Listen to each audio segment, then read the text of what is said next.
Comrade Prabhakar Sanzgiri यांच्या स्मृतिनिधनाच्या निमित्त या ठिकाणी उपस्थित असलेले सभागृहातील सर्व स्नेही स्त्री पुरुष मित्रांनो,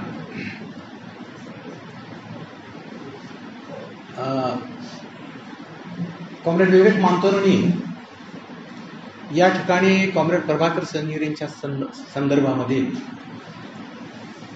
अतिशय महत्त्वाच्या गोष्टी नोंदवल्या. मार्क्सवादी बनण्यामध्ये कॉम्रेड संजगिरींनी ज्या अनेक कार्यकर्त्यांना घडवलं त्या कार्यकर्त्यांच्या पैकी मी आहे. अगदी सुरुवातीला मी ज्यावेळेला पक्षातच पण आलेलो नव्हतो त्यावेळेला इथल्या भांडूपकडून इकडे जात असताना जी पोलीस स्टेशन आहे त्या पोलीस स्टेशनच्या कस्टडीमध्ये आम्ही काहीतरी आंदोलन केल्याबद्दल आम्हाला अटक केलेली होती आणि सकाळपासून संध्याकाळपर्यंत ठेवली. त्यावेळेला कॉम्रेड प्रभाकर संजगिरींनी मार्क्सवादी म्हणजे कॉम्रेड कार्ल मार्क्सने जो दास कॅपिटल ग्रंथ लिहिलेला आहे त्याच्यामधल्या काही महत्त्वाच्या मुद्द्यांना स्पर्श करून आमचं शिक्षण केलेलं होतं. मी त्यांचा विद्यार्थी आहे. आता तसं पाहिलं तर आजच्या विषयासंबंधी इथं बोलायचं म्हणजे तसं फारसं कठीण नाही आहे, कारण आपण जो अनुभव आज घेतोय जगामध्ये सगळीकडे आपण म्हणतो क्लायमेट चेंज झालेला आहे, फार प्रचंड प्रमाणावरती अतिवृष्टी होते, महापूर येतात, दुष्काळ पडतो, अनेक तऱ्हेचे आजार सगळीकडे होत आहेत आणि आपण जे अनुभवतोय त्या अनुभवाला हा विषय धरून आहे. या ठिकाणी उपस्थित असलेले कितीतरी माझे जसे मित्र आहेत तसेच दिग्गज लोक बसलेले आहेत. त्यांच्या त्यांच्या क्षेत्रामध्ये अतिशय तज्ज्ञ आहेत. त्यांच्या क्षेत्रामध्ये ते जे काही आज कार्य करून राहिलेले आहेत ते सुद्धा अतिशय मौल्यवान असं कार्य आहे. त्या मानाने मी एक सामान्य कार्यकर्ता आहे, परंतु तुमच्यापैकी या ठिकाणी जरी सगळे दिग्गज आलेले असला तरी तुम्ही कोणी माझ्यावरती दबाव टाकू शकत नाही, कारण तुम्ही दबाव टाकणारे नाहीच आहे. दबाव टाकणारे, ऑपरेशन करणारे नागपूरला महलच्या त्या घडीमध्ये बसलेले आहेत. RSSशी संबंधित फॅसिस्ट हुकुमशहा त्या ठिकाणी बसलेले आहेत आणि त्यांचेच बगल बच्चे दिल्लीच्या तख्तावरती आज राज्य करतात. त्यांच्यापैकी कोणी या ठिकाणी संघर्षामध्ये पाऊल टाकू शकत नाही. आलं तर त्यांना फटके मारून या ठिकाणी आपण आपलं लावू शकतो. ही आपली ताकद आहे. ही मार्क्सवादी विचारांची ताकद आहे आणि मार्क्सवादी संबंध जो आपल्याला आंतरराष्ट्रीय चळवळीमधून जो वारसा मिळालेला आहे त्याची फार मोठी ताकद आहे. आणि म्हणून मी विषयाला सुरुवात करत असताना या ठिकाणी सुरुवातीला त्या काळामध्ये म्हणजे जवळजवळ 150 वर्षापूर्वी कार्ल मार्क्सनी आणि त्यांचे मित्र एंगेल्स यांनी त्यांच्या इन्साईटमधून, अंतर्भेदी दृष्टीमधून आणि भविष्यामध्ये डोकावण्याची जी एक दूरदृष्टी असते पेनेट्रेटिव्ह, त्याच्यामधून ज्या काही गोष्टी मांडल्या त्या काळामध्ये, आजच्या इतकी परिस्थिती त्यावेळेला गंभीर झालेली नव्हती, त्याच्यापासून आपण सुरुवात करू.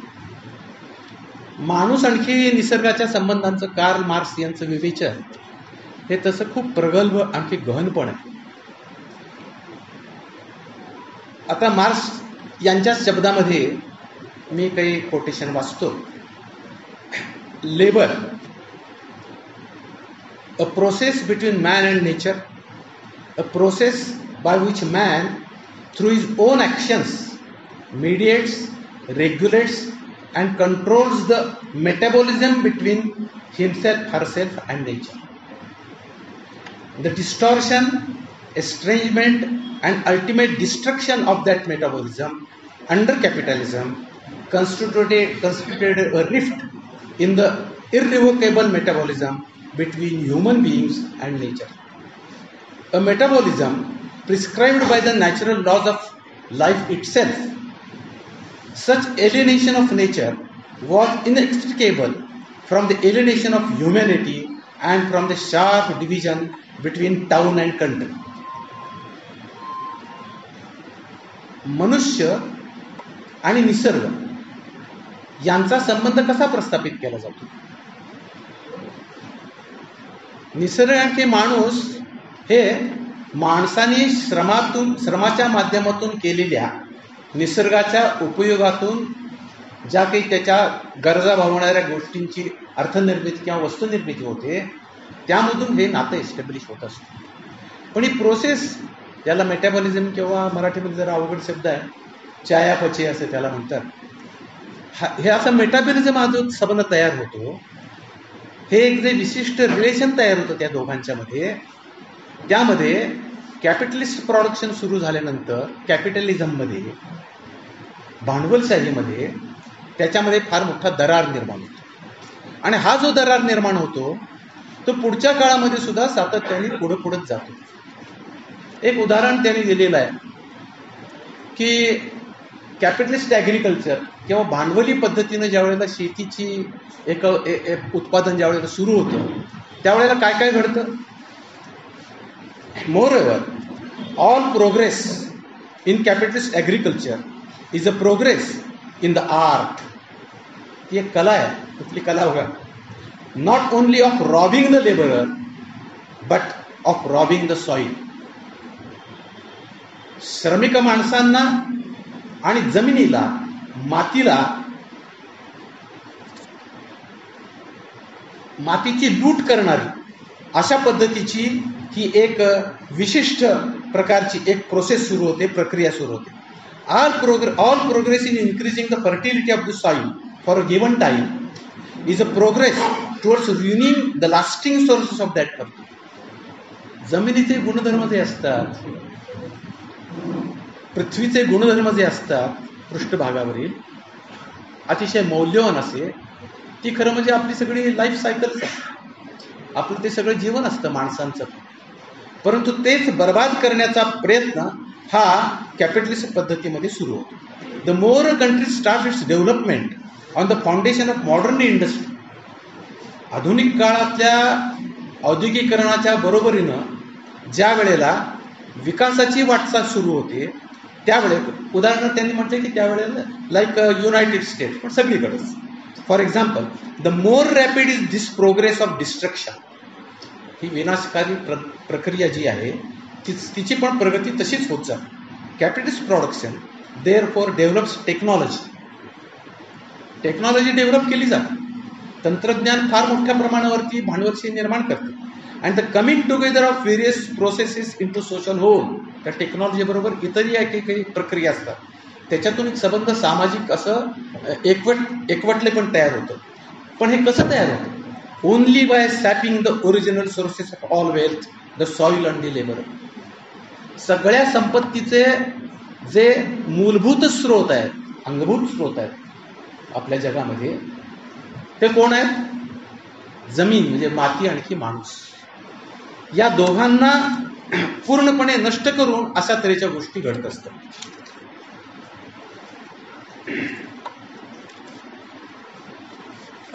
कार्ल मार्क्स यांनी संबंध जगामध्ये, एक छोटीशी जागा असू दे, देश असू दे, संबंध जग असू दे, याच्यामध्ये ज्या काही गोष्टी घडत असतात आणि ज्या काही गोष्टी असतात त्याच्यावरती मालकी कोणाची असते का, याबद्दलचे कोटेशन मी तुम्हाला वाचून दाखवतो. Even in an entire society, a nation or all simultaneously existing societies taken together are not owners of the earth.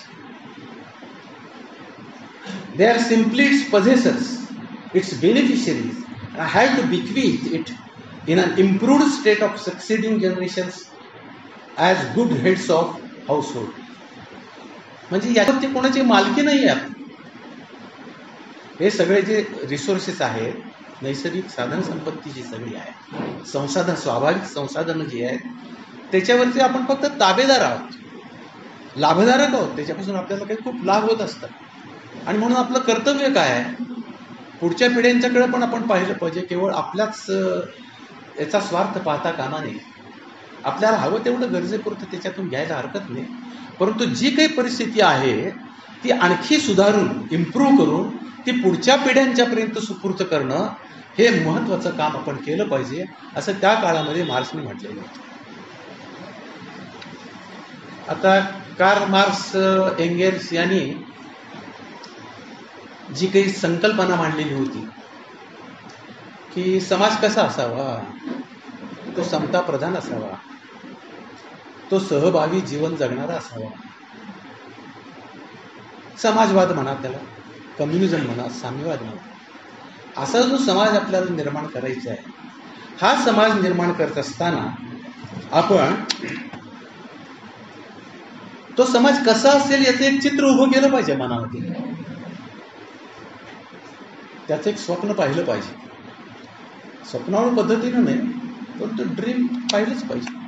ज्या वेळेला ड्रीम पाहणं आपण थांबवतो, स्वप्न बघणं थांबवतो, आशाच आपली संपून जाते, त्यावेळेला आपण करून जातो आणि पाहिलं पाहिजे.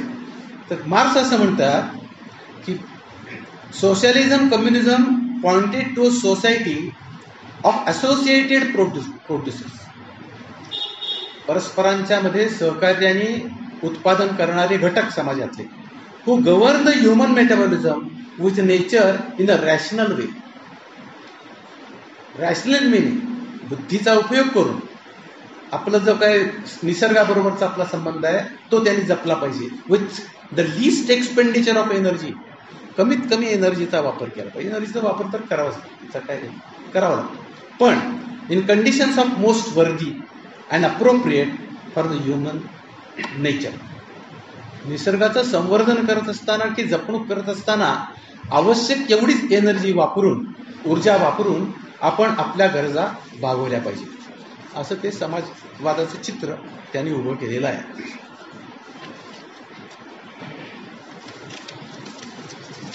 माती आणि मानवी श्रम हे सर्व संपत्तीचे खरे मूळ. आता म्हटलेलं तेच आहे. पृथ्वीवरच्या नैसर्गिक परिसंस्था क्लिष्ट आहेत आणि त्यांच्यात सतत देवाणघेवाण चालू होत असते. मार्क्सवादी दृष्टिकोन याचा अर्थ काय आहे तुम्हाला माहीतच आहे ते, पण मार्क्सवादी दृष्टिकोन म्हणजे एक वैश्विक दृष्टिकोन. जगाकडे पाहण्याची एक अंतस्फूर्त द्वंद्वात्मक विकासवादी एक दृष्टी आहे, परंतु केवळ एक तो जगाकडे बघण्याचा, इतिहासाकडे पाहण्याचा वगैरे असा वैश्विक दृष्टिकोनच तेवढा नाही आहे. एक सायंटिफिक मेथड आहे विचार करण्याची. मांतोरने सांगितल्याप्रमाणे एक मेथड आहे, सायंटिफिक मेथड, एक पद्धती आहे. विचार करण्याची ही जी पद्धती असते ही वैज्ञानिक पद्धती वापरून त्यावेळेला आपण कसं म्हणतो, त्यांनी म्हटले त्याप्रमाणे की सगळीकडे गुंतागुंत आहे. असं एकेरी एका पद्धतीनं काही बघून चालत नाही. एखादी कुठलीही गोष्ट आपण जर घेतली अंतर्बाह्य तर ती बघावीच लागते. फेनॉमेना आणखी इसेन्स हे सगळं पाहावंच लागतं, पण त्यांच्यामधली आपसामध्ये असणारी सगळी गुंतागुंत लक्षात घ्यावी लागते. ही जर डायलेक्टिकली आपण लक्षात घेतली नाही तर आपल्याला खरं सत्य हे गवसू शकत नाही. आणि म्हणून या गुंतागुंतीमुळे निसर्गात कोणत्याही प्रकारचा हस्तक्षेप केला तर त्याचे होणारे दूरवरचे परिणाम आपल्याला वर्तवणे शक्य नसते, असे मार्क्स की एंगेल्सला जाणवलं होतं. आपण जर काही हस्तक्षेप केला निसर्गाच्या ह्याच्यावर काय होईल, दूरवरचे परिणाम, ती गुंतागुंत इतकी आहे की ती सगळं आपल्याला समजत नाही, सांगता येत नाही. त्यामुळे तांत्रिक प्रगती केल्याबद्दल उगीच स्वतःची पाठ तुटवून घेण्याची गरज नाही, असं त्यांनी म्हटलेलं होतं. त्यांना असा विश्वास होता की भांडवलशाहीचा जो पर्याय आहे म्हणजे समाजवाद, तिथं गरिबांचे आणखी निसर्गाचे दोघांचं शोषण थांबण्याची क्षमता आहे. नफा हा एकमेव उद्देश जो भांडवलशाहीत असतो तो त्याच वेळेला संपू शकेल. आता युद्ध चालू आहे सगळीकडे, नेहमीच युद्ध चालू असते. आता ते रशिया, युक्रेन वगैरे आपण म्हणत असतो. पॉवर्स जे आहेत, इम्पेरियलिस्ट पॉवर्स, ते रशियाच्या पुतीनची असू दे, तिकडची त्या तुमच्या बायडेनची असू दे, किंवा अगदी युक्रेनमधले सुद्धा त्यांची असू दे, झेलेन्स्कीची असू दे, या सगळ्या पॉवर सत्ता आहेत ना, हे सत्ता संघर्ष आहे. त्या ठिकाणी राहणारे शेतकरी असतील, मजूर असतील, कामगार असतील, त्यांचा या सत्ताशी जो संबंध असतो ती सत्ता त्यांना दडपत असते, त्यांना काहीच देत नाही. त्यामुळे यांच्यातल्या सगळे जे बाकीचे श्रम करणारे श्रमिक आहेत त्यांचा आणखी युद्ध तर काय संबंध आहे, काहीच युद्ध, पण त्यांना जुंपलं जातं, सैनिक त्याच्यातून निर्माण केले जातात. म्हणून हे जे युद्ध आहे हे युद्ध आणि दारिद्र्य याचा अतिशय जवळचा संबंध आहे. मार्क्स म्हणतो युद्ध आणि दारिद्र्य मुक्त बाजारपेठ आणि भांडवलशाहीची निष्पत्ती आहे, त्याची आपत्ती आहे की आपोआप अशी काही वरती येत नाही किंवा अंतराळातून पडत नाही. म्हणून त्यांनी असं भाकीत केलं, असं म्हटलं होतं की तंत्रज्ञानातील प्रगती आणि वस्तूंचं सतत होणार कमोडिफिकेशन, सतत नवीन नवीन वस्तू याची जी सगळी प्रक्रिया आहे ही विकासाची प्रक्रिया आहे, प्रोसेस ऑफ डिस्ट्रक्शन असं केलं. ही मुद्दा मी काही कोटेशन तुम्हाला सुरुवातीलाच वाटून आता मटेरियलिस्टिक कन्सेप्शन ऑफ हिस्ट्री हा आपल्याला सर्वांना माहीत आहे. आणि आपण मग पाहत असताना इतिहासाकडं पाहतो आणि आपल्या लक्षात येतं की अतिप्राचीन काळचा माणूस निसर्गाचं जे आपत्ती होतं ते थोडंसं निसर्गापासून दुरावल्यानंतर मग तो निर्मिती करायला लागला. नाहीतर तो स्वतः निर्मिती काहीच करत नव्हता. कंदमुळं वगैरे फळं वगैरे हे सगळं तुम्हाला माहिती आहे. ज्या वेळेला त्याने ही निर्मिती सुरू केली स्वतःच्या गरजा भागवण्यासाठी त्यावेळेला त्याचं निसर्गाशी मगाशी पाहिल्याप्रमाणे एक नातं निर्माण झालं. आणि मग ते पृष्ठभागावरची माती असेल, जमीन असेल, पाऊस पाणी असेल, सूर्यप्रकाशाची उष्णता असेल आणि त्याचबरोबरीनं दगड लाकडासारख्या साध्या वस्तू असतील ते सहजगत्या मिळतात, त्याचा उपयोग करून त्यांनी गरजेच्या वस्तू तयार करतात. बाकीचे पशु हे प्राणी हे करत नाहीत, मनुष्य करतो. एक वेगळं नातं तयार होतं. पण हळूहळू नंतर त्याला पृथ्वीच्या पृष्ठभागाखालच्या गोष्टींचा शोध लागतो, निरनिराळ्या द्रव्यांचा, धातूंचा, आणि त्याचा देखील तो उपयोग करायला. पण त्याला मर्यादा होत्या त्या काळामध्ये. परंतु ही प्रक्रिया जी होती निसर्गांच्या माणसांच्या मधली ती श्रम प्रक्रिया होती. हे मगाशी आपण पाहिलं, श्रमाशिवाय काहीच होऊ शकत नाही. तथापि ज्या वेळेला माणसाने मग निसर्गाशी दोस्ती करून सहजीवन जगायचं सोडून दिलं त्यावेळेला मग आणि निव्वळ आणखी केवळ स्वार्थासाठी ज्या वेळेला सगळं निसर्गाला ओरबाडायला सुरुवात केली, सगळीकडे आपल्याला जे दिसतं त्यामधून मग सगळे हे प्रदूषणाचे आणि त्याचबरोबरीनं सगळं आज आपण जे अनुभवतोय त्याची सगळी रचना केली गेली. पृथ्वीच्या 4.5 अब्ज वर्षांच्या इतिहासामध्ये त्या वेळेला ज्या काही प्रजाती होत्या, प्रचंड प्रजाती, मग त्या समुद्रामध्ये जीवसृष्टी तुम्हाला माहिती, समुद्रामध्ये असतील, कुठले असतील वगैरे, या सगळ्या प्रजाती 5 वेळेला नष्ट झालेल्या आहेत 4.5 अब्ज वर्षांच्या इतिहासात. त्याला मास एक्सटिंक्शन असं म्हणतात. पण त्याची कारणं काय होती? नैसर्गिक आपत्ती, भूकंप, ज्वालामुखी, बर्फाचा आच्छादन, हवामानामधले बदल, वातावरणामध्ये होणारे बदल अशा पद्धतीचे, आणि त्यामुळं उल्कापात सुद्धा व्हायचे आणि त्यामुळे मग त्या प्रजाती नष्ट व्हायच्या. आता 6वी आपत्ती केव्हा येईल?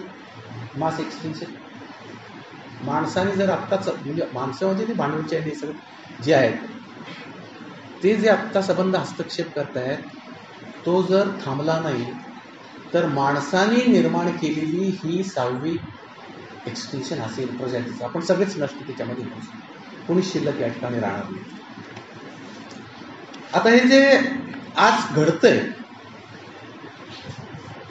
म्हणजे उदाहरणार्थ आर्क्टिक समुद्रावरील बर्फ, आता इथं मला दाखवायला ते नाही आहे, काही नाही, 4-5 स्लाइड्स गुगलवरती फोटो मिळतात आपल्याला याचे, ते होते. पण आर्क्टिक समुद्रावरील बर्फ झपाट्यानं वितळते, काळ्या निळ्या झालेल्या या समुद्राच्या पाण्याची, पण बर्फ हे गेल्यानंतर त्याचं पाणी होतं काळं निळं होतं. सौर विकिरण प्रतिबिंबित करण्याची क्षमता घटली आहे. म्हणजे काय? आपण ज्याला हरितगृह हाऊसेस म्हणतो, ग्रीन हाऊस गॅसेस, काही जणांची अशी कल्पना असते की ग्रीन हाऊस गॅसेस म्हणजे काय, फ्रीज आणि आपण हे सगळं वापरतोय वगैरे वगैरे वगैरे, हे माणसानेच निर्माण केलेलं असतील काय, माणूस खूपच करतो. पण मुळामध्ये नैसर्गिकरित्या जे संबंध ॲटमॉस्फिअर आहे आपलं, या ॲटमॉस्फिअरमधून सूर्यापासून निघणारे जी किरण असतात हे सगळे किरण जमिनीपर्यंत पोचतात. ॲटमॉस्फिअरमध्ये पारदर्शक असतात, त्याच्यातून ते पोचतात. पण जमिनीवरती पोचून ते धडकले की त्याच्यामधून ते परावर्तित रिफ्लेक्ट होतं. म्हणजे वरच्या बाजूला पुन्हा रिफ्लेक्ट झाले मग त्यांचं काय होतं आणि काय रिफ्लेक्ट होतं. तिथं धडकल्यानंतर तिथून इन्फ्रारेड जे आहे हे इन्फ्रारेड वरच्या बाजूला ॲटमॉस्फिअरमध्ये येतात. आणि ॲटमॉस्फिअर काय करतं, ॲटमॉस्फिअरमध्ये जे नैसर्गिक वायू असतात ते त्यांना शोषून घेतात. उष्णता वाढते. कशी वाढते? नैसर्गिकरित्या वाढते. म्हणजे नैसर्गिकरित्या या सगळ्या प्रक्रिया सुरू असतात. त्याच्यामध्ये आता आपण जर असं पाहिलं की हे वायू कुठले आहेत? खूपच असतात. नायट्रोजन आहे, ऑक्सिजन आहे, सगळं तुम्हाला माहिती आहे. पण कार्बन डायऑक्साईड असतो, पाण्याची वाफ असते, व्हेपर, आणि त्याचबरोबरीनं CH4 म्हणजे मिथेन, जो नैसर्गिक एक प्रकारचं नॅचरल गॅस ज्याला आपण म्हणतो तो आहे. हे सगळं असतं. आणि हे सगळं असल्यामुळं काय घडतं? हे सगळं असल्यामुळं नैसर्गिकरित्या पृथ्वीचं तापमान जे आहे ते बदलत जातं. नैसर्गिकरित्या माणसाचा हस्तक्षेप नसला तरी सुद्धा, म्हणजे पूर्वी पण हे सगळं घडायचं. काय होतं की जर ही प्रक्रिया घडली नसती तर पृथ्वीचं तापमान -18 डिग्री सेंटीग्रेड असतं. ही प्रक्रिया घडतीये म्हणून ते +14 डिग्री 14 डिग्री सेंटीग्रेड. बघा, -18 डिग्री याच्यामध्ये आपल्याला किती त्रास झाला असतो. पण ते +14 आहे आणि +14 डिग्री सेल्सिअस असल्यामुळं मग आपल्याला बरं वाटतं. इतकंच नाही तर हे तापमान नैसर्गिकरित्या वाढत सुद्धा जाऊ शकतं. हे जे विकिरण सांगितलं तुम्हाला प्रतिनिधित्व करण्याची क्षमता त्यांची, त्याच्यामुळे ते वाढत पण जातं आणि जवळजवळ 33-34 डिग्री सेंटीग्रेडला पोहोचतं. आता लक्षावधी वर्षांच्या इतिहासात, म्हणजे 6.5 लाख वर्षांच्या इतिहासामध्ये काय घडलं, हजारो वर्षांच्या इतिहासामध्ये काय घडलं, तर सायंटिस्ट काय मोठे मोठे असतात तर ते सायंटिस्ट शोध लावतात. मग तिकडं जे ग्रीनलँड आहे, या ग्रीनलँडमध्ये बर्फ आहे खूप, आणि बर्फामध्ये फार पूर्वीपासून काही त्या काळातले हवेचे बुडबुडे जे असतात ते ट्रॅक झालेले. हे सगळं या निमित्ताने अभ्यास करताना मला ते सगळं वाचायला मिळालं आणि त्याचा अभ्यास शास्त्रज्ञांनी केला. आणि त्याने असं सांगितलं की पृथ्वीवरती अशा तऱ्हेचं संबंध जे कार्बन डायऑक्साईड वायूचं जे प्रमाण असतं ते काय म्हणतात त्याला, 1 मिलियनमध्ये 1 दशलक्षांश जागेमध्ये ते संबंध पार्ट्स असतात. पार्ट्स पर मिलियन एवढ्या जागेमध्ये असतात. किती होतं पूर्वी? 180 डिग्री होतं. फार तर 180 ते 200च्या दरम्यान ते असेच. ते वाढलेलंच नव्हतं. औद्योगिक क्रांती ज्या वेळेला सुरू झाली, म्हणजे मार्क्सच्या नंतरच औद्योगिक क्रांती ज्या वेळेला सुरू झाली त्यानंतर हे प्रमाण वाढत गेलं. हे प्रमाण वाढत जाऊन आता किती झालेलं आहे? आता ते 386ला पोचलेलं आहे, 390ला. आणि काही शास्त्रज्ञांनी आणि काही संस्थांनी अभ्यास करून ते सांगितलेलं आहे. आणखी या 21व्या शतकाच्या अखेरीसच किंवा 2025 सालापर्यंत हे प्रमाण जवळजवळ 490 ते 1200 पर्यंत सुद्धा जाऊ शकतं. कार्बन डायऑक्साईडचं प्रमाण जर इतकं वाढत गेलं तर त्याचे सगळे परिणाम काय होतील? आपण क्लायमेट चेंज म्हणतो, उष्णता म्हणतो वगैरे वगैरे, कशामुळे होते? त्याच्यामुळे होते. औद्योगिक क्रांती आणखी तंत्रज्ञानाच्यामुळं जे काही सगळं झपाट्याने बदलत गेलं त्याचे हे परिणाम आहेत. पण हे परिणाम बघत असताना आपण आणखी एक गोष्ट लक्षात ठेवतो ती अशी की टेम्परेचर किती वाढतं. कार्बन डायऑक्साईडचं प्रमाण जर वाढलं सगळीकडे तर मग टेम्परेचर सुद्धा वाढणार. मग ती किती वाढतं? तर साधारणपणे 1.2 ते 1.6 ते 1.8 म्हणा, 1.2 ते 1.4 म्हणा, एवढं ते केव्हा होतं? अलीकडच्या काळात औद्योगिक क्रांतीच्या नंतर 2008 साली म्हणा. पूर्वी किती होतं? 0.4 0.6. औद्योगिक क्रांतीपूर्वी जे होतं त्याच्यामध्ये एवढी आता वाढ झालेली आहे. 0.8 डिग्री सेंटीग्रेडने ते संबंध वाढले. म्हणजे या सगळ्या गोष्टी परस्परांशी अशा जोडल्या गेलेल्या आहेत. त्याचे हे सगळे परिणाम आहेत आता झाले. पृथ्वीच्या उत्तरेकडील वृक्षहीन अतिथंड क्षेत्रातील गोठलेला टोंडरा वितळून आतील मिथेन वायू, जो कार्बन डायऑक्साईड पेक्षा सुद्धा जास्त शक्तिशाली हरित वायू आहे, तो बाहेर पडू लागला आहे.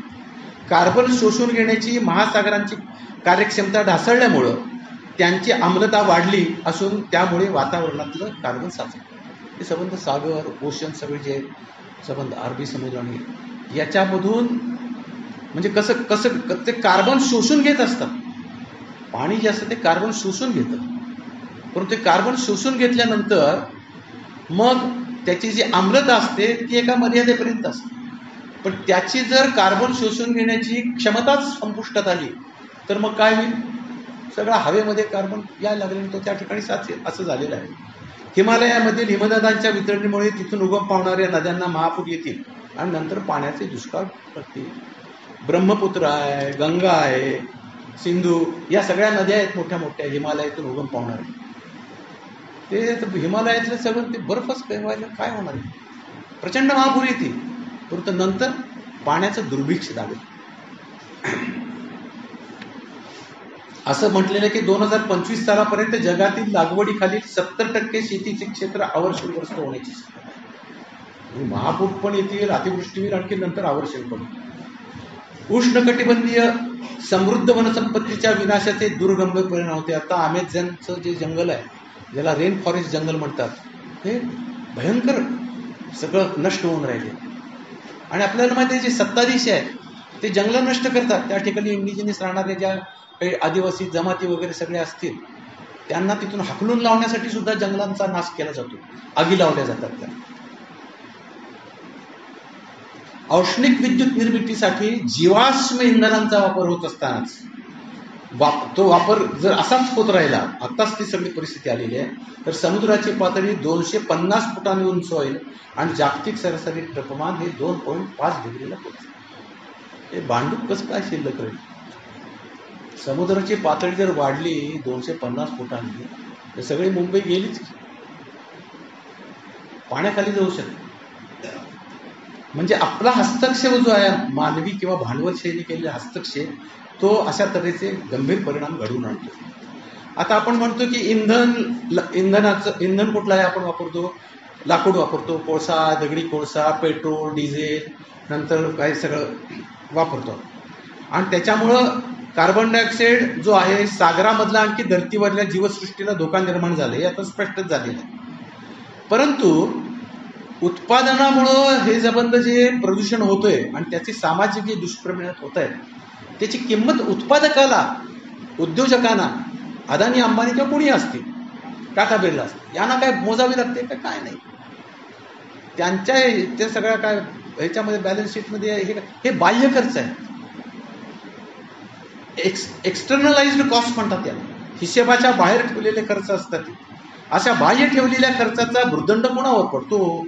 सर्वसामान्य करदात्यावरती पडतो. आणि मग त्याचा नफा मात्र कंपन्यांना मिळतो. हवा, पाणी, माती यांचं प्रदूषण, घटलेली जैवविविधता, नैसर्गिक परिसंस्थांचं स्वास्थ्य बिघडणं, हे सगळे बाह्य खर्च आहेत. उत्पादनाच्या परिणामस्वरूप प्रदूषणाने बिघडलेला निसर्ग आणि कामाच्या तणावाने श्रमिकांच्या स्वास्थ्यावरती होणारा परिणाम, असे ते भीषण परिणाम आहेत.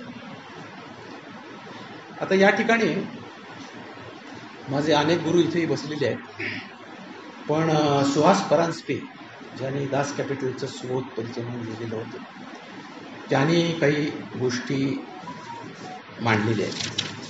त्याचा या ठिकाणी उल्लेख करणं काय, इथं मुख्यतः नुसता संकल्पना, कुठल्या कन्सेप्ट जे आहेत बेसिक, त्याचा नुसतं की या ठिकाणी मुद्दे सूत स्वरूपामध्ये उल्लेख करणं आवश्यक आहे. सुहास परांजपेंनी जे टिपण तयार केलेलं आहे ते capitalisation of nature and accumulation of disposition असं त्याचं या शीर्षकाचं आहे. पण ते काय म्हणतात, ड्राफ्ट फॉर डिस्कशन आहे, चर्चेसाठी आहे, नॉट टू बी कोटेड. म्हणजे आता हे असं कोट करता का म्हणजे, तर मी आता ते काय असं कोट करणार नाही, कारण ते गुरु आहेत आणि पराजपेना घाबरतच पाहिजे तुमची रक्षा करणं. ते काय तसा मी फार तसा आज्ञाधारक आहे. कधी कधी डोळा चुकवून मग आज्ञा मोडायचं मला शिकवलेलं आहे, पण तरीसुद्धा ते काय कोट करत नाही, पण मी वाचतो, रीडिंग लावली. ते असं म्हणतात की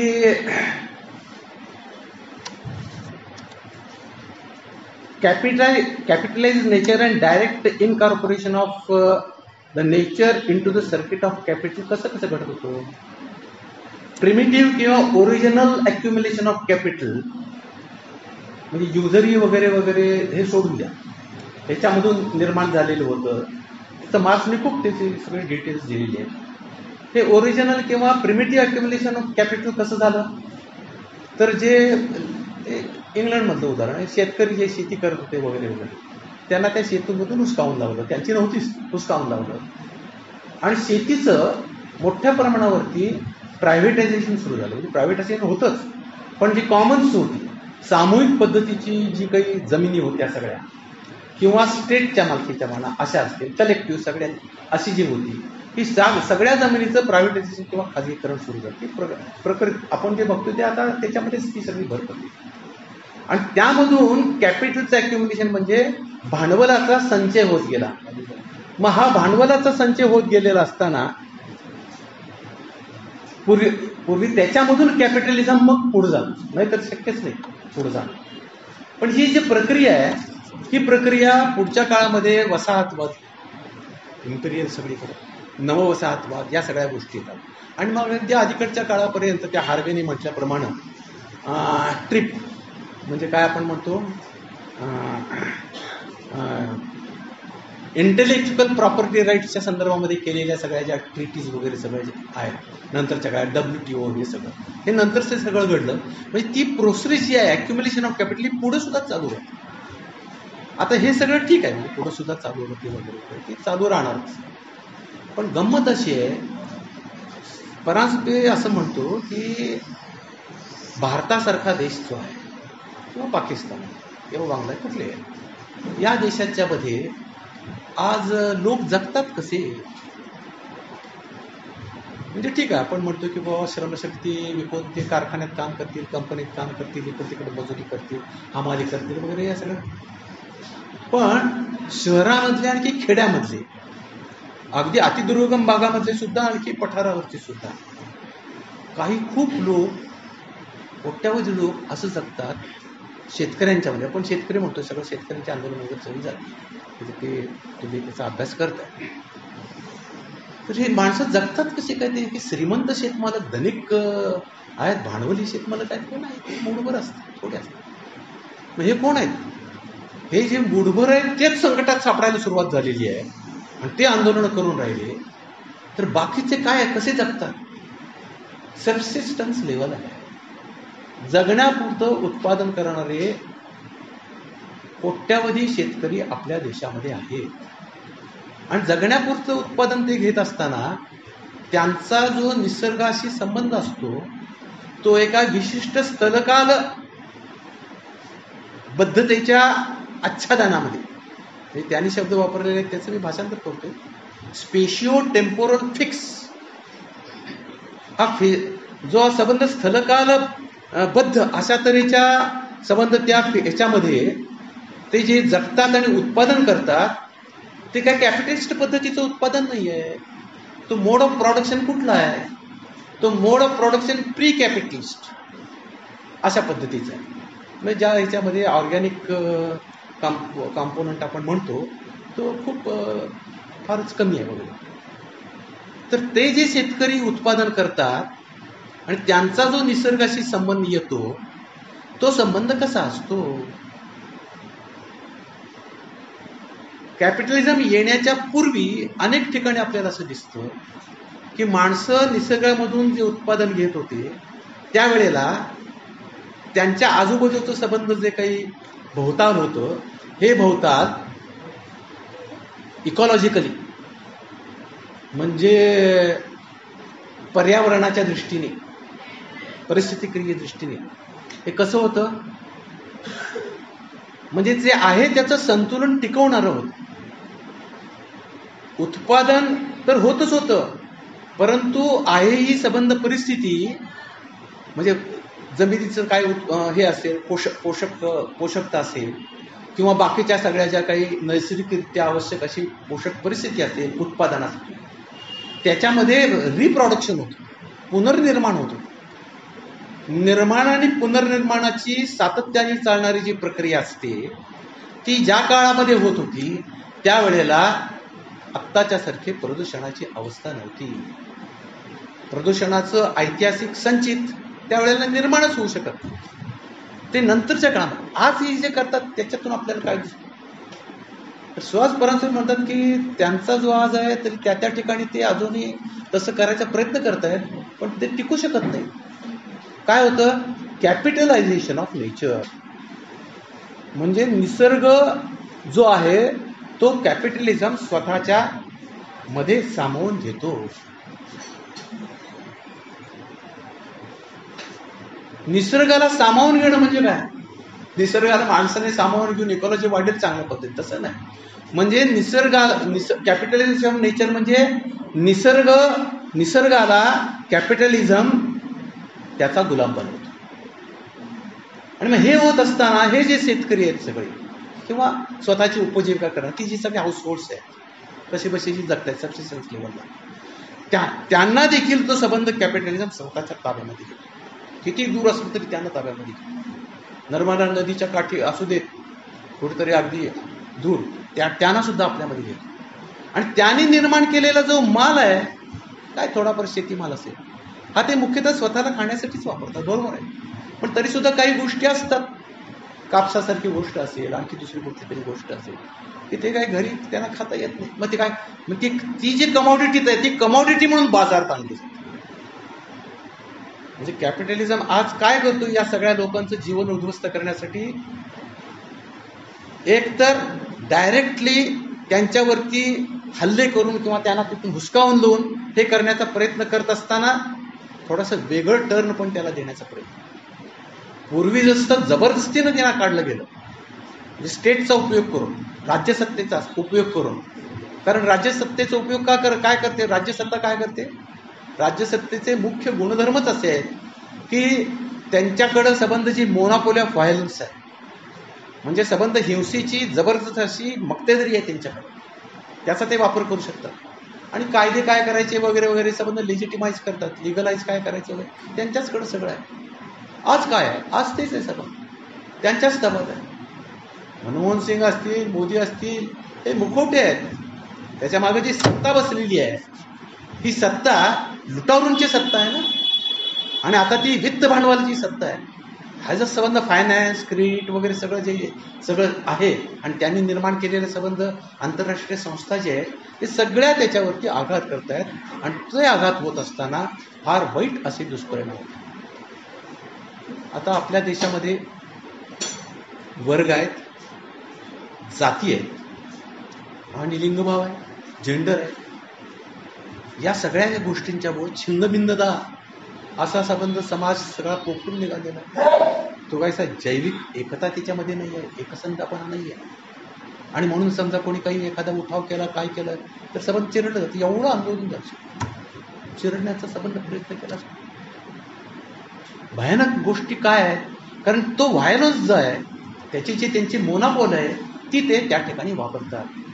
त्यामुळं हे सगळे जे आहेत हे फार मोठं काही आंदोलनं व्यवस्थेच्या विरोधामध्ये करू शकत नाहीत. ही वस्तुस्थिती आहे. त्या वस्तुस्थितीला सामोरं जाऊन त्याच्यामधून पुढं कसं जायचं याच्याकरता आपल्याला मार्क्सवाद काही गोष्टी सांगतो आणि फोर्सचा वापर करायला, ताकदीचा वापर करायला शिकवतो.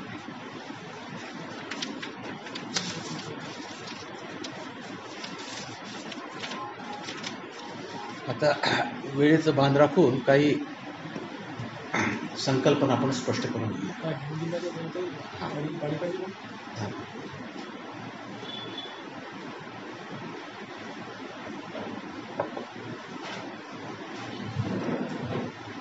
जॉन बेलॉमी फॉस्टर यांचं नाव तुम्ही ऐकलं असेल. मेनस्ट्रीममध्ये आणि इतर ठिकाणी सुद्धा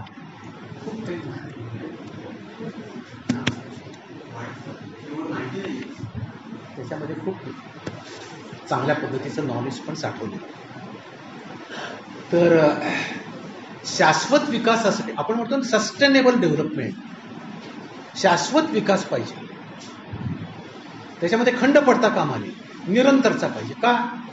कारण पुढच्या पिढ्यांच्यासाठी सुद्धा काहीतरी चांगलं पाहिजे ना. पण विकासाचा अर्थ हल्ली काय केला जातो? ग्रोथ. काय GDPची ग्रोथ इतका झाला, 8.5 झालं. सगळी आकडेवारी भोंगळपणा आहे केवळ. म्हणजे एक भ्रम निर्माण करण्याचं यंत्र आहे. आता जे संबंध तथाकथित अर्थशास्त्रज्ञांनी निर्माण केलेलं आहे ना, हे भ्रमजाल आहे सगळं. त्याच्यामध्ये पडताच कामा नये. सुहास परांजपे कुठेतरी म्हणतात की ज्या वेळेला आपण त्या स्टर्न लॉज ऑफ इकॉनॉमिक्सच्या जंजाळातून बाहेर पडतो, त्यावेळेला आपल्याला मग खूप गोष्टींची अनिश्चितता जाणवावी लागते. अशी अनिश्चितता आपल्याला न जाणवू देता खऱ्या अर्थाने सामाजिक आणि आर्थिक खरोखरच्या विकासासाठी, शाश्वत निरंतर विकासासाठी जर आपल्याला काही गोष्टी करायच्या असतील तर नवीन पद्धतीचं इकॉनॉमिक्स, नवीन पद्धतीचं अर्थविज्ञान हे द्यावं लागेल.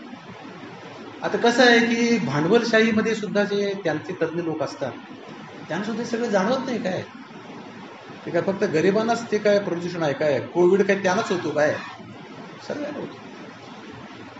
इबोला आला, हे आला, सगळी रोगराई आली, सगळ्यांना होतं. ते कुठेही तुम्ही राहा, पंचतारंकित हॉटेलमध्ये राहा, नाहीतर अदानीच्या त्या वरच्या कुठेतरी तिथे जाऊन राहा, काय स्विमिंग टँकमध्ये, काय नाही, सगळ्यांना ते. हे जे सगळं होतंय, हे सगळं होत असताना मग त्यांच्यातले काही जण विचार करतात आणि ते मग एन्व्हायरमेंटल इकॉनॉमिक्स या नावाने पर्यावरणीय अर्थशास्त्र असं म्हणून त्यांनी निर्माण केलेलं आहे. हे पर्यावरणीय अर्थशास्त्र काय सांगतं? ते असं सांगतं की आत्ताची जी सगळी उत्पादन व्यवस्था आणि औद्योगिक जे काय आपण तंत्रज्ञान वगैरे सगळं जे आहे त्याचाच वापर करून आपण पर्यावरणाचा जो ऱ्हास आहे तो थोपवू शकतो. पर्यावरणाचा ऱ्हास थोपवण्यासाठी, विनाश थोपवण्यासाठी तंत्रज्ञानाचाच उपयोग करून भांडवलशाहीच्या फ्रेमवर्कमध्येच मानवी चेहरा त्याला देऊन आपण हे थोपवू शकू, असं त्यांचं म्हणणं आहे. आता हे कसं आहे की हे सगळं खोटं आहे, असं होत नाही. कारण ते लगेच काहीतरी त्याचे परिणाम दिसले पाहिजेत, तसे परिणाम दिसत नाही. त्यांची सगळी जी लूट नैसर्गिक संसाधनांची चालू आहे ती सगळी या पद्धतीने होतच राहणार आणि त्याच्यामुळं पर्यावरणीय अर्थशास्त्र जे आहे हे लागू पडत नाही.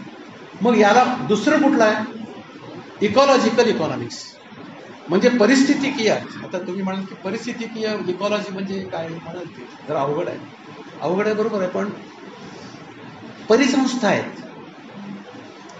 आपण जिथं राहतो ना, पृथ्वीवरती, धरतीवरती, पृष्ठभागावरती, आत आणि बाहेर परिसंस्था, अधिवास आहेत सगळीकडे, परिसंस्था आहेत आणि या परिसंस्था एकमेकांना जोडल्या गेलेल्या आहेत. या परिसंस्था म्हणजे त्याच्यामध्ये काय काय येतं? मग त्याच्यामध्ये जमीन, माती येते, त्याच्यामध्ये पाणी येतं, त्याच्यामध्ये जैवसृष्टी येते, म्हणजे इनऑर्गॅनिक आणि ऑर्गॅनिक याच्या पद्धतीने बनलं जे सगळं आहे ते सगळं त्याच्यामध्ये येतं. या परिसंस्था ज्या आहेत, या परिसंस्थेचं जे विज्ञान आहे त्याच्याबद्दलचा जो आपण अभ्यास करत असतो आणि काही मांडणी करत असतो त्याला परिस्थितिकीय वैज्ञान असं म्हणतात. परिसंस्थांच्या संदर्भामधील, आदिवासाच्या संदर्भात एखाद्या छोट्याशा सर्कलमध्ये जो काही आदिवास असेल मातीच्या वरती, तिथं काय काय आहे त्या आदिवासामध्ये?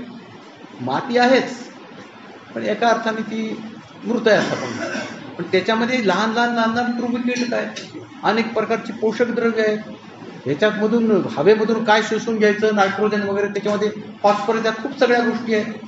म्हणजे त्या ठिकाणी जो संबंध अधिवास आहे त्याचा सगळा अभ्यास करणं म्हणजे परिस्थितीकीय विज्ञान.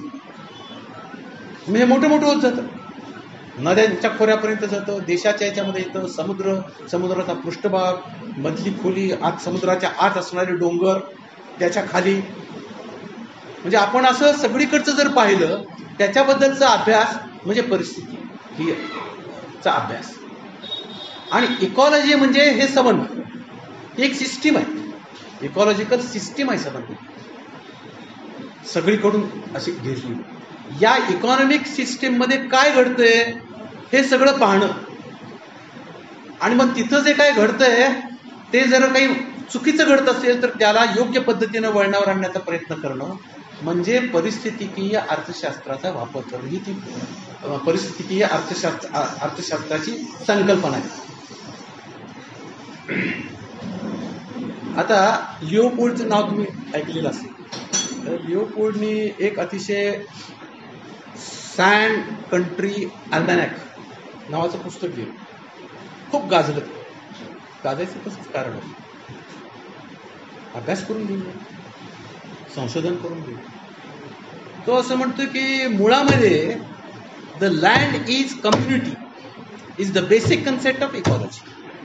इकॉलॉजीच्या दृष्टीने जमीन जी आहे ही जमीन म्हणजे कम्युनिटी आहे, ती सर्वांची आहे. ते विनोबाने सुद्धा म्हटलेलं होतं, सूर्यप्रकाश कोणाचा? सर्वांचा. जमीन कोणाची? सर्वांची. हवा पाणी कोणाची? सर्वांची. असं म्हटलं होतं, एक कल्पना. आता हे जे आहे ही संबंध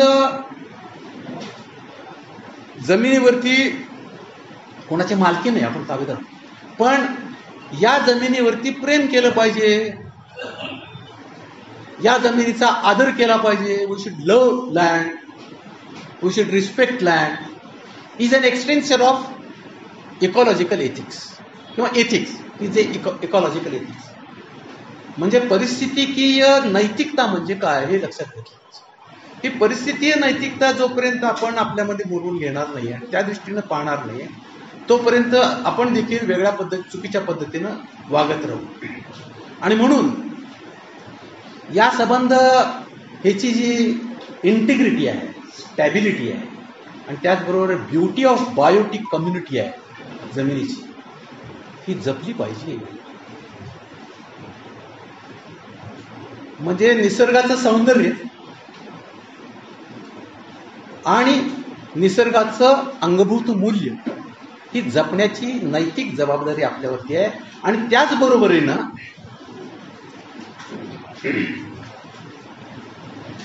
या पृथ्वीचं अस्तित्व जपण्याची सुद्धा नैतिक जबाबदारी आपल्यावरती आहे. आता हे संकल्पनेच्यासाठी एवढं सांगितलेलं आहे, एवढं ठीक आहे. आता या नीतिशास्त्राची कास धरून आपल्याला समाजवाद किंवा साम्यवादाकडे जाण्याच्या दृष्टीने तिथं जे आपण म्हणतो समता प्रधान सामूहिक सहकार्याच्या वरती आधारित सहजीवन आचरणात आणण्याकरता अवकाश देणारी श्रमिकांची सत्ता प्रस्थापित करावी लागेल. इथं राजकारण आहे. फॅसिस्ट हुकुमशाहीचा निखालस निपटारा करून तिला उद्ध्वस्त करून कॉम्रेड लेनिनने म्हटल्याप्रमाणे it should be smashed. State power जी असते यांची स्मॅश तुम्हाला करावी लागेल आणि मग श्रमिकांची सत्ता प्रस्थापित करावी. ती केल्यानंतर पण ती आता कशी आहे त्याला वेगळे वेगळे पैलू. हे क्रांतीचे केवळ आता पूर्वीसारखे थोडे नाही आहेत. आता हे सगळं पर्यावरण आणि आपण हे सगळं बघतोय. त्यामुळे त्याच्यामध्ये हे उद्दिष्ट आपल्याला जर साध्य करायचं असेल तर सामाजिक, आर्थिक, सांस्कृतिक, शेतकरी क्रांती, ॲग्रिकल्चरल रिव्हॉल्युशन तर म्हणतोच आपण, कल्चरल फार महत्वाचं आहे आपल्या देशामध्ये. तर ते अतिशय महत्व, सांस्कृतिक आणि परिस्थितीकीय अशा सर्व पैलूंना कवेत घेणारी सर्वंकष क्रांती आपल्याला करायला पाहिजे. हे आपलं राजकीय उद्दिष्ट आहे. पण आता ते जेव्हा व्हील करण्याची सगळी प्रक्रिया सगळी आपण ज्यावेळी सुरू करतो तोपर्यंत काय, तोपर्यंत आपण काही गोष्टी करायला पाहिजे. त्या गोष्टी कुठल्या करायला पाहिजे? ताबडतोबीनं करण्याची आवश्यकता आहे. ती क्रांती सगळी होस्तपर्यंत वाट पाहण्याची गरज नाही आहे. भूजल केंद्रित पाणलोट क्षेत्र विकास. ॲक्विफर तुम्हाला माहिती आहे. आता ॲक्विफर तर सरकार द्वारे शब्द पण वापरला जायचा आणि कुठल्याही त्यांच्या ह्याच्यामध्ये ते काही यायचं. आता ती यायला लागलेलं आहे. कारण डॉक्टर गुरुदास लुलकर आहेत, नंतर प्रकाश गोळे आहेत, किंवा अक्वाडॅमचे हिमांशू कुलकर्णी आहेत, किंवा उमाताई असलेकर आहेत. ही सगळी मंडळ जी आहेत आणि ती खूपच आहेत. MPCLचे विवेक सावंत आहेत. या सगळ्या लोकांनी आता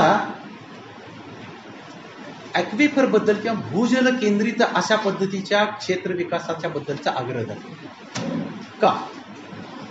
आपण जे सबंध पाण्याचा वापर करतो, पिण्यासाठी असेल, सांडपाणी म्हणून असेल, कपडे भांडी धुण्यासाठी असेल, माणसांच्यासाठी, जनावरांच्यासाठी, इतर काही गोष्टींच्यासाठी, मोटर गाड्या आणखी स्कूटर वगैरे धुण्यासाठी वगैरे वगैरे, हा सबंध पाण्याचा वापर जो आहे हा जवळजवळ 85% पाण्याचा वापर हा आपण ग्राउंड वॉटरमधून करत असतो.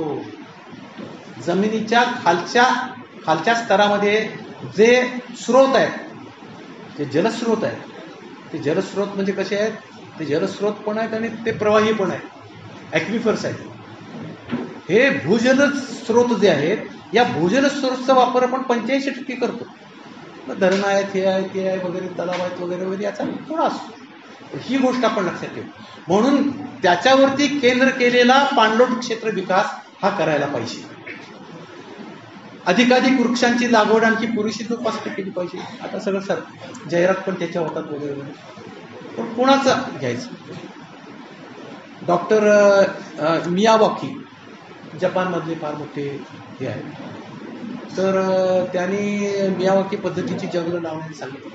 त्याच्यावरती टीका पण झाली आणि ती चुकीचं आहे, बरोबर आहे असं पण झालं. आपण ते घ्यावं केलं वगैरे वगैरे झालं. पण त्यांनी ज्या गोष्टी सांगितलेल्या आहेत की झटपट जंगल वाढवणं म्हणजे वाटेचं वाढवणं नाही.